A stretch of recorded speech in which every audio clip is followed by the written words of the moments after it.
podcast du Ridon.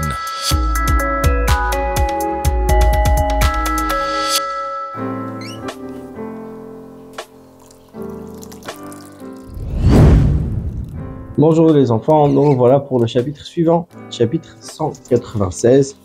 Il s'agit des mishkolot. Mishkolot qui veut dire les poids.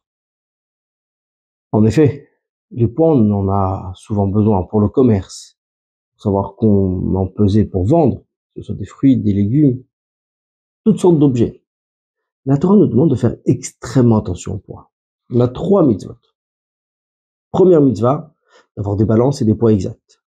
Deuxième mitzvah, ne pas utiliser des balances ou des poids qui sont pas exacts.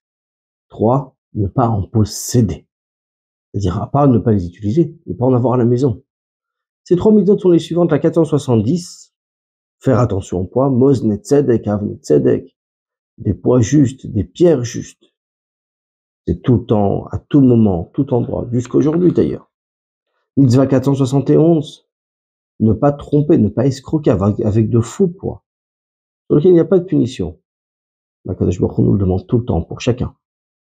Mitzvah 472, ne pas en posséder, ne pas les avoir chez nous. Là aussi, il n'y a pas de punition.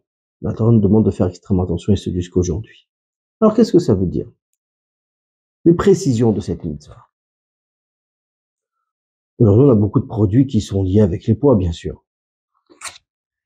Fruits, légumes, viande, toutes sortes de choses qui se vendent au poids. Aujourd'hui, on achète un produit, peut être écrit dessus 200 grammes, 250 grammes. On l'a acheté au poids. Ou on va au marché pour prendre des fruits et des légumes. C'est vendu au kilo, demi-kilo. Je paye le poids. La viande à la boucherie. Ainsi de suite. Toutes ces choses-là, la Torah nous demande de faire extrêmement attention au poids. Il y a la balance d'abord. La balance doit être exacte. Alors mettons-nous dans le contexte d'époque, aujourd'hui tout est électronique, et bien sûr il faut aussi qu'elle soit bien réglée de manière électronique. À l'époque il y avait une balance, donc avec 2 plateaux. Sur un plateau je mettais le produit, sur le plateau je mettais un poids. Il fallait que les deux arrivent à égalité, donc au même niveau, afin d'avoir le poids exact. C'est selon ce poids je sais combien il y avait. Donc c'est des gros poids de plomb qu'on met sur la deuxième balance. Mais si le poids est inexact, je peux prendre plus cher pour le même produit. C'est-à-dire que sur ce poids, il est un peu ébréché, il est un peu enlevé. Donc, afin que ça arrive exactement au même niveau, il faut plus de légumes. Ainsi de suite, je peux faire comme ça, je peux escroquer. La Torah nous demande de faire attention, de ne pas vendre moins d'1 kilo de pommes au prix du kilo. Tout simplement. Là, c'est la même chose pour tout objet de mesure. J'ai un objet, un bol mesureur. Je vends 1 litre. Si ce litre, il est mal fait, il y a moins d'1 litre. Évidemment que ce n'est pas bon. Et ça nous demande de faire extrêmement attention, que ce soit pour un juif ou pour un non-juif. On n'a pas le droit de tromper l'acheteur. Il n'y a pas de différence selon la quantité. Oh, c'est qu'un petit peu. Non, un petit peu, il n'y a pas de petit peu dans l'escroquerie. La Torah nous demande de faire extrêmement attention au point de Messoura. La Torah nous dit, Bamida dans les mesures, ou Bamessoura. Qu'est-ce qu'un Messoura? Un Messoura représente, écoutez bien, c'est un 33e de log, ce qui correspond à 0,01 en litres. Donc c'est infime, c'est rien. Et pourtant la Torah appelle une escroquerie. Donc à faire attention. Deuxième point. Faire attention de ne pas avoir de poids qui ne sont pas exacts. Même si on s'en sert pas, on ne doit pas les avoir à la maison. Au point de les faire disparaître. Les moudre, les casser, les jeter à la mer. Ou bien tout simplement le réparer. Si c'est un peu ébréché, à la place qu'il soit un peu moins qu'1 kilo, je le coupe franchement et qu'il vienne au poids d'1 demi-kilo. De manière à ce que j'ai un poids exact et marqué dessus C'est un poids d'un demi-kilo. Et pourquoi je dois y faire tellement attention? De peur que quelqu'un l'utilise. La Torah me demande de faire extrêmement attention, de ne pas tromper autrui.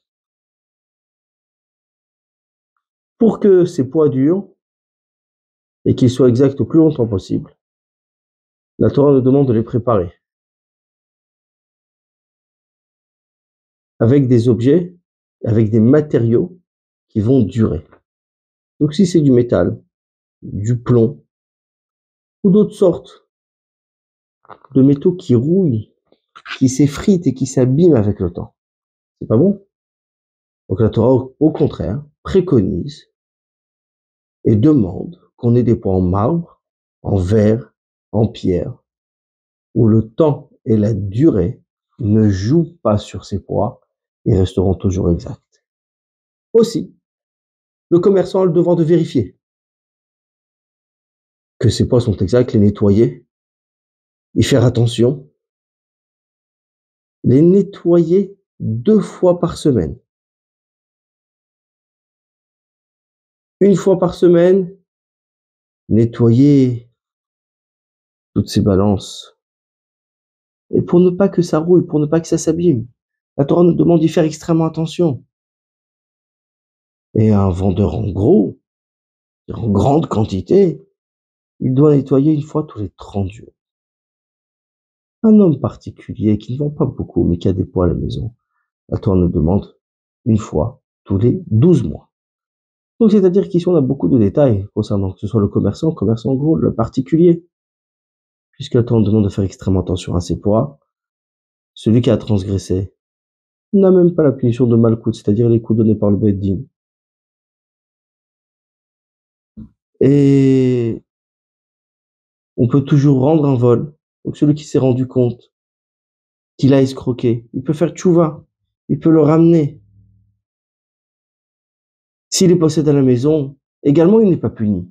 Il n'est pas puni parce que la Torah va punir dans le cas de malkout, s'il fallait donner les 39 coups dit par la Torah. C'est lav sheyesh boma, c'est une transgression auquel il y a une action. Ici, avoir des poids qui sont pas exacts, c'est certes une affaire à la Torah, mais il n'y a pas d'action concrète. Donc il n'est pas puni.